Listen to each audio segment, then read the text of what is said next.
Hello everyone, my name is Caitlin and welcome back to my channel. So as I'm sure you are all aware, the new Phineas and Ferb movie premiered on Disney Plus last Friday, and while this makes it not a DCOM, I still wanted to review it for you guys as it is still like a Disney Channel themed movie, and so that's what we're doing today. I will first do a non-spoiler section as per usual, and then we'll jump right into a full spoiler section. We'll talk about all of my thoughts and feelings, and so with all that being said, let's just jump right into it.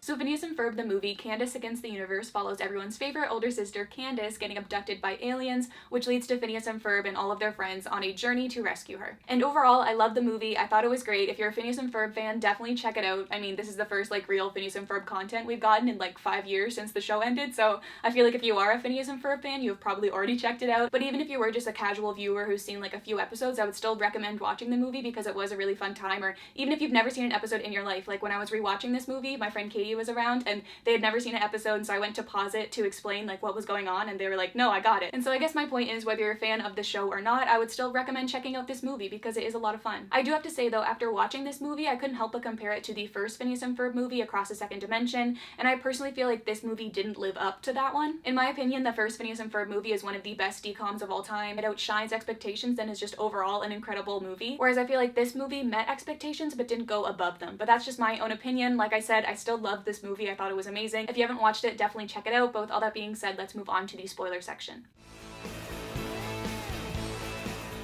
Alright, so first of all, I just wanted to mention that the intro of this movie was everything. I loved it so much. When I watched it for the first time with like everybody, Jackie, John, and Carrie, we all started clapping when the intro came up because that's just how great it was. And then this has nothing to do with the story of the movie, but I did want to talk a little bit about the animation because I think it's quite obvious that this movie looks quite different from the previous Phineas and Ferb animation that we're used to. And I've seen a lot of people online talking about how they don't like this animation and that it's not as good as the previous animation. But as someone who knows nothing about animation, like I couldn't even really tell you what it is that makes this movie look so different from the previous animation. I think it's like the harder lines, like it looks more defined.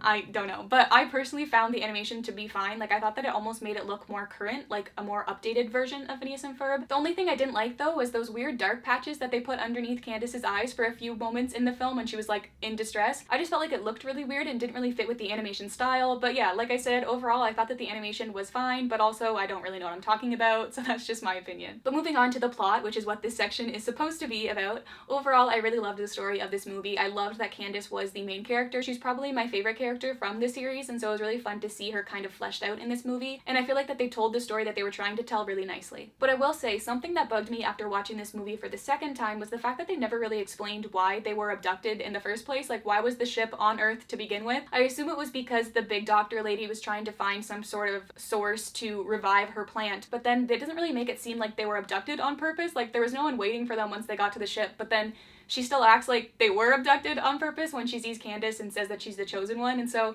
I just felt like that was a bit weird and I wish we would have gotten more exposition there. I also wanted to talk a little bit more about the chicken replacinator and the canoe because I just loved everything about that. I love how as a viewer you know that these things are going to become in handy eventually, but you just don't know how, and then I love how they ended up being utilized by the end of it. I will say though, I kind of wish that the canoe could have been more useful. Like, don't get me wrong, I loved everything about it. Like whenever we just have Buford walking around with his canoe, it was great, 10 out of 10, but I wish that they would have come across like a big body of water or something, just that the canoe could have been more utilized. I don't know, I feel like I'm nitpicking at this point, but that was just a thought that occurred to me. And then as far as the chicken replacinator goes, I felt like it was utilized definitely to its full potential, but I was thinking more about it the other day about how like there's just now these 3 chickens off on this random planet and like what that would mean for like the planet's ecosystem and like would these chickens survive on their own? And then I was talking to my friend Katie about it and they were like, dude, those chickens are dead. There's no males, like there's no roosters, it's just chickens, so they would not survive on this planet. Hello. I need to clarify because I feel like the way I explained it there, I made it sound like Katie was saying that they couldn't survive on their own without a male, when that's not what they meant. They were saying that like the chickens as a species would not be able to continue living on that planet because there aren't any males for them to be able to repopulate. Yep, that's all I have to say. I'm sure the chickens are strong, independent females and will live as long as they can on that planet until they die. Okay, that is all. Goodbye. And so just thinking about that, I'm like, so it wouldn't even really matter if Doof did kill the chicken in the moment anyways, because they're all gonna die anyways. And so this is why I feel like we deserve a short film about Phineas and Ferb going to this planet to save the chickens from death. I also just had to mention that I loved seeing Perry be their guardian angel throughout the film. That was great. I loved it.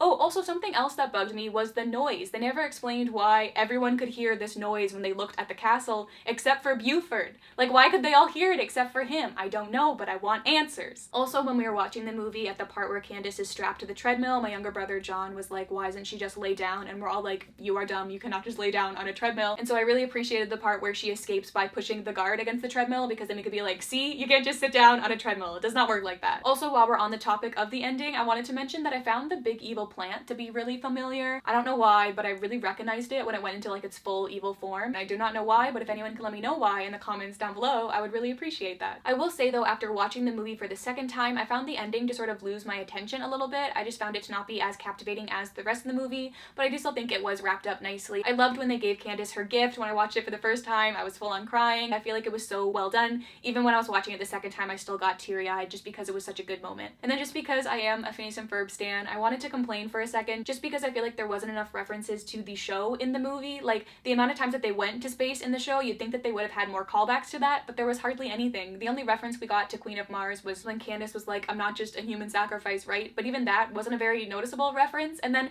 just the fact that they went to space and there was no reference of Meep whatsoever was just a mistake. I think that that one alien with the mustache might have been a reference to him, but I'm not 100% sure. I just wish that they could have said something about him, or if he came along to like help them out, that would have been everything and it would have made me very happy. But I will say that I love the references to Space Adventure, and I thought that they did that perfectly. So like I said earlier, I loved Candace. I was so happy to see that she was the focus of the movie, and I feel like they told her story really well. And then as far as the rest of the gang goes, I feel like I don't have as much to say about them. They were still the same characters that we know and love, which I think is really cool even after so much time has passed. Like, it felt like they hadn't changed at all, which I really liked. I do wish that we could have gotten to see more of Stacy and Jeremy in the movie, but I understand why we couldn't. And then I just had to mention that I love the end credits scene with their dad, because I love him and it was nice to see that they didn't forget about him. As far as the new characters go, I thought that Super Big Doctor was good. She was a chill villain and I don't really have much to say about her. I loved Booooooooooot. I don't think he said anything, but I just wanted to mention that I loved him. He was great. I also just loved all of the cowardly aliens. I thought they were so funny and I just love them and want to protect them. This would usually be the part where I would talk about the ships in this movie, but there honestly isn't really much to say, and so I'm just going to talk about it quickly here. I wish we could have gotten to see more of Phineas and Isabella in this movie. I felt like there was no reference to them or their love, which kind of sucked, but I will say that we got lots of great Candace and Vanessa moments, which made me happy because they're very much in love. So lastly, I just wanted to talk a little bit about the music, as this movie is a musical. I personally felt like there were too many songs in this movie. The only two that really stood out to me was the opening number and Adulting. The rest of the songs I felt like were kind of meh. Like, don't get me wrong, I'm still gonna download the album and I'm really happy that we have new Phineas and Ferb music, but part of me feels like we didn't really need that many songs and that Adulting was really the only memorable one in the movie.